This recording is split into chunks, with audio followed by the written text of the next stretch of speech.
Hello and welcome to African Living Abroad. My name is Jamhuri and I'm here to share my international experiences, build bridges between cultures with the hope of making the world a better place. I consider myself a social observer, an interpreter of social events, a commentator, and a storyteller. And I'm very passionate about these things. Today I'm going to talk about Africa and African issues. If you care about Africa the way I do, because I was born there and I've lived outside Africa, but I'm faced with African issues wherever I go. And this time it has reached international stage. And interesting that in 2021, for me and many other Africans, the full picture of the relationship of Africa and the rest of the world has become very, very clear. And the issues that we used to wonder about have been revealed. And that's why myself and other passionate speakers about Africa are coming out. And today I'm going to talk about the African Union and about Israel that has been allowed to be an observer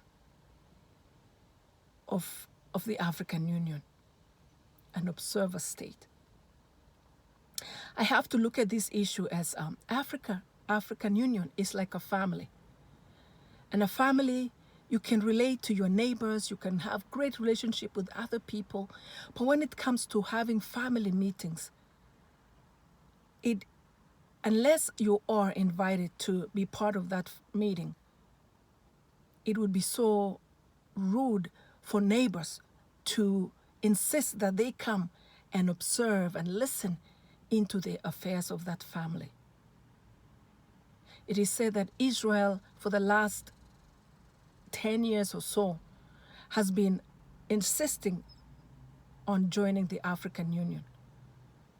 And the African Union has resisted Israel's request because they have asked Israel to look at its own house in relationship to the Palestinians and Africans. Many African presidents were criticizing, and are still criticizing, Israel in its affairs with the Palestinians. And so I don't know, and myself and other Africans and African leaders are really appalled that African Union has allowed Israel. Not only Israel, but I feel that now it's nobody else's business outside Africa to come into the African Union to listen, to observe. What's the reason? And I have 3 burning questions to ask. What is Israel's business in the African Union? Israel is not an African state. Yes, Israel has a relationship with many African states, and that's great. But this is the insider business of the African Union. And so why is Israel forcing itself and insisting that it must observe Africa? Israel has to answer this question. It is said that now it's because Israel wants to offer support during the virus situation and terrorist acts. What about in the past when there was no virus? But again, these ways of helping Africa, if Israel really wants to help Africa, without being inside the African Union. So if you have your neighbor listening into your family affairs, will you really be free to deal with your own insider family affairs? No. So I think it's not a good idea for Israel to be inside the African Union. And this African Union has to rethink this very thoroughly. And I know that not many people really talk about Israel in a negative way, confronting Israel. But I think in 2021, many people have seen through all the things that are going on out there. And I know what I'm talking about might ruffle a lot of religious groups that are so close to Israel and are praying for Israel. And I pray for Israel. I pray for peace for Israel and the surrounding area and for the Palestinians. I am a person who loves all people. I am for peace in the world. And so what is going on out there, it's not, I don't see that as godly. So that is a whole other topic to discuss about what's going on out there. And I am also a graduate of religious studies of world religion. So I understand religion very well. And in the coming future, I might address religious issues as well because I'm passionate about that.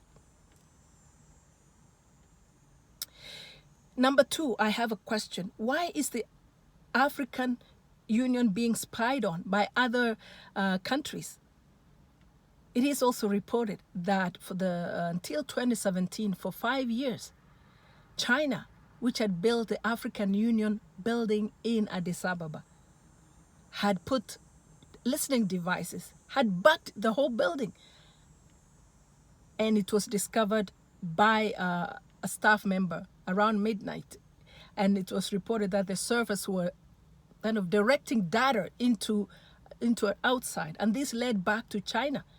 And China has been confronted about that. I don't know if that issue has been confronted. But actually, this is like stealing insider information. You know, that is so wrong. And why this fascination about Africa? Why do you always have to know what's going on in Africa? Spying in every possible way.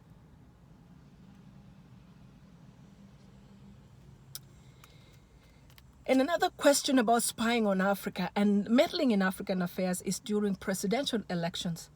There are always international observers from Europe, especially, going to check in on the elections and report to the world whether those elections were free and fair and whether that president is the right one. And if they give their word, and then everything should be fine. Everything should settle down. Why? Why do you meddle in Africa with African affairs? I would say that if you're meddling with African affairs as an outside country, continent, then Africa should equally be part of the European Union, being an observer member. Be a member to spy on or listen into the issues discussed at the G7 meetings and any other international family meeting, so to say.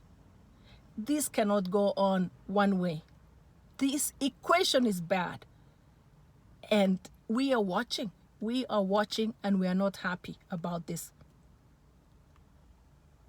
And so what are the implications, or what message do you send into the world by saying we want to be part of African insider meetings? It says, 1, Africans cannot be trusted to handle their affairs. They have to be babysat, because that's babysitting. Number 2, Africans are immature.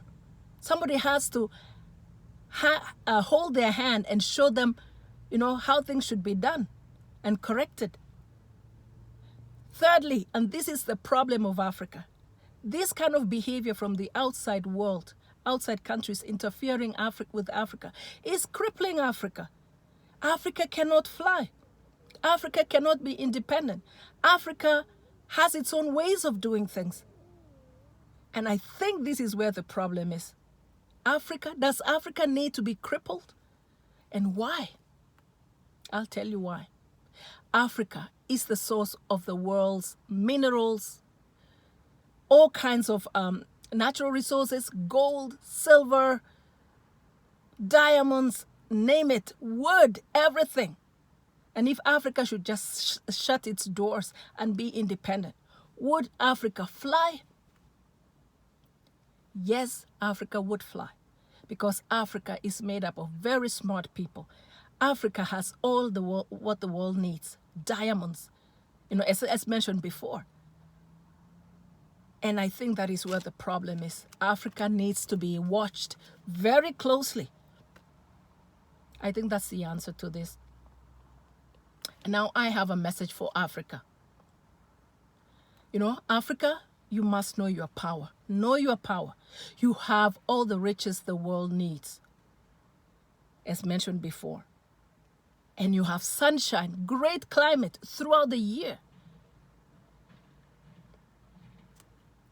And what if you rise up and do business with the world? Do your own manufacturing of your resources, any kind of resources, and play the game that everybody is playing. Because right now the world is grabbing the natural raw resources of Africa, going to manufacture in their own countries and sell it back to Africa. I mean, that is unfair.